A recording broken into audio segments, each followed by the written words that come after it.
You know what's funny? People have called you responsible your whole life. Thoughtful, reliable, the one who thinks before they speak, plans before they act, and checks twice before they decide. And on paper, that sounds like a compliment. But quietly, maybe in the middle of the night, or in the pause between two thoughts, you felt it. This exhaustion, this tightness, this sense that your brain never actually turns off. You replay conversations that ended 3 days ago. You make a tiny mistake and it follows you for a week. You watch someone else just do something, just leap, and you think, how do they do that? Why can't I? And the answer you've been told your whole life is, just relax. Stop overthinking. As if that helped. As if knowing you overthink is somehow the cure for it. So today I'm not going to tell you to relax. I'm going to tell you something you've never been given permission to hear. Being a little careless might be exactly what you need. Before you close this video, I know what you're thinking. Careless? That sounds irresponsible. That sounds like the kind of advice that gets people fired or embarrassed or hurt. And I hear you. Because you've built your whole identity around being the opposite of careless. Careless feels like the enemy. But here's the thing. The word careless has been hijacked. We've been taught that careless means reckless, lazy, dangerous. But the actual root of the word? It means free from care.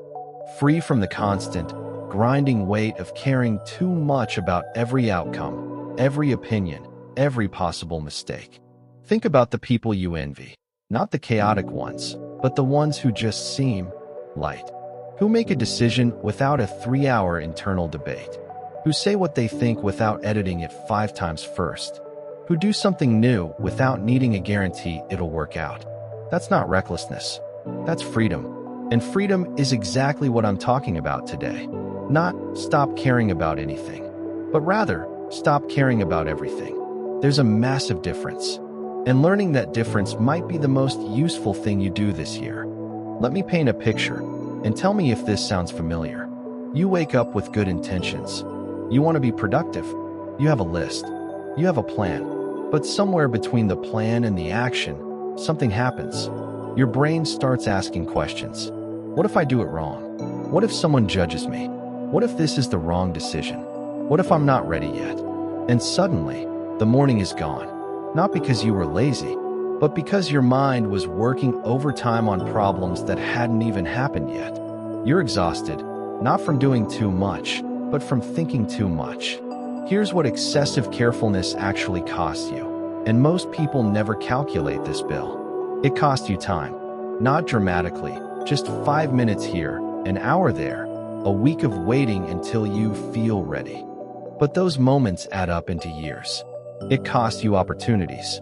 The job you didn't apply for because you weren't 100% qualified. The conversation you didn't start. The creative project you never launched because it wasn't perfect yet.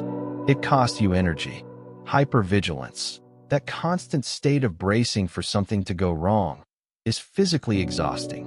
Your nervous system doesn't know the difference between a real threat and an imagined one. So it runs hot, all the time. And most painfully, it costs you presence. You can't enjoy a good moment because your brain is already looking for what could ruin it. You can't rest without guilt. You can't finish something without only seeing what's wrong with it. There's a quote I've seen floating around, and it stuck with me. Someone wrote, "I feel like I spent years waiting instead of living." That's not a small thing. That's not a minor inconvenience. That is your life. Here's what's actually happening underneath all of this, because understanding it is the first step to changing it. Your brain learned, probably early, that being careful kept you safe. Maybe you grew up in an environment where mistakes were punished. Maybe you were praised for being the responsible one, the reliable one, the one who didn't cause problems. Maybe you just watched other people get hurt by being impulsive, and you quietly decided, not me. So your brain built a system, a powerful, efficient, automatic system designed to protect you by anticipating everything that could go wrong. The problem? That system doesn't have an off switch. It runs in social situations. Did I say that wrong? Did they take that the wrong way? It runs in work situations. What if I fail? What if they notice I don't know what I'm doing? It runs in quiet moments. I shouldn't be relaxing. There's still so much I should be doing. Psychologists call this hypervigilance, a state where your threat detection system is chronically activated even when there's no real threat. And one of its least talked about side effects is this. It makes carelessness feel dangerous, even when it isn't. So your brain resists spontaneity. It resists imperfection. It resists letting go, not because letting go is actually dangerous, but because your nervous system has learned to associate control with safety. The goal isn't to break the system. It's to teach your brain that not every situation requires it, that you can allow yourself to be a little imperfect, a little impulsive, a little less careful, and the world won't fall apart. In fact, it'll start to open up. So what does this actually look like in real life? Because I'm not telling you to stop planning or start being reckless. I'm talking about something much more surgical. I'm talking about choosing what to care less about. Here are the areas where a little carelessness will transform your life. 1. Other people's opinions. You spend enormous energy managing how you're perceived, editing your words, your posts, your personality, depending on who's in the room. Here's the liberating truth. Most people are too busy worrying about their own image to scrutinize yours as closely as you think. The version of you that everyone is judging, it mostly exists in your head. Let it go a little. Say the imperfect thing. Be a little less polished. You'll find that authenticity pulls people toward you, not away. 2. The outcome of your actions. This one is big. You've been holding yourself back from starting things because you can't guarantee how they'll turn out. But here's what careless people understand that careful people often don't. Action creates information that planning never can. You can't think your way to a good outcome. You have to move first and adjust as you go. That's not recklessness. That's how progress actually works. 3. Being perfect before you begin. Done is better than perfect.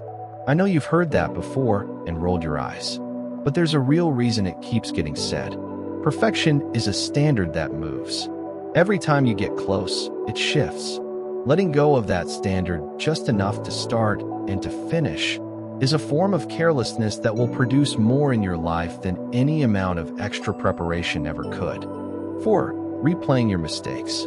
This is the one that drains people most quietly. You make a minor social misstep, say something slightly awkward, make a small error at work, and you replay it for days. But here's the question. Does the replay change anything? Does the 47th mental revisit produce a different outcome? No, it just keeps the window open. Caring less about past mistakes isn't irresponsibility. It's the emotional hygiene of moving forward. 5. Always having a plan. Some of the best things in life happen in the space between plans. Spontaneous conversations, unexpected detours, a yes when your instinct says go. You don't need a guarantee to take a step. You need a little less caution and a little more trust in yourself. I want to say something directly to you, because I think you need to hear it. You have been so careful for so long, because some part of you believed that carefulness was what kept you worthy. That if you just thought enough, planned enough, prepared enough, you'd be safe. You'd be good enough. You'd finally be ready. But the cost of that belief is this quiet, growing sense that life is happening somewhere just outside your reach. That other people are living freely while you're standing at the edge, running the numbers, making sure it's safe to step in. Here's what I want you to consider. What if you're already enough? Not when you've perfected things. Not when you have the plan locked in. Right now, with all your uncertainty and imperfection and half-formed ideas. What if that version of you is already allowed to take up space? What if a mistake didn't make you less? What if being imperfect in public didn't end the world? What if good enough launched was better than perfect waiting? The most alive moments of your life probably weren't the ones you planned the hardest. They were probably the ones where something happened unexpectedly, and you let it. Where you said yes before you thought it through. Where you laughed too loudly or said the wrong thing, and somehow it turned into a real moment. That is carelessness, and it is not a flaw. It is freedom, and you are allowed to have it. So here's your challenge, not a 30-day program. not a complete personality overhaul. Just one small act of carelessness this week. Send the message without rereading it 4 times. Start the thing you've been getting ready to start. Let a conversation end without replaying it. Rest without earning it first. Say what you actually think to one person, one time. And notice what happens. Not catastrophe. Not judgment. Not failure. Just life. Moving. The way it was always supposed to. If this hits something for you, please like the video and share it with the person in your life who also thinks too much. They need to hear it. And if you want more on this, how to quiet the mental noise, take action without certainty, and actually enjoy the life you've been so carefully maintaining, subscribe. Because that's exactly what we do here. I'll see you in the next one.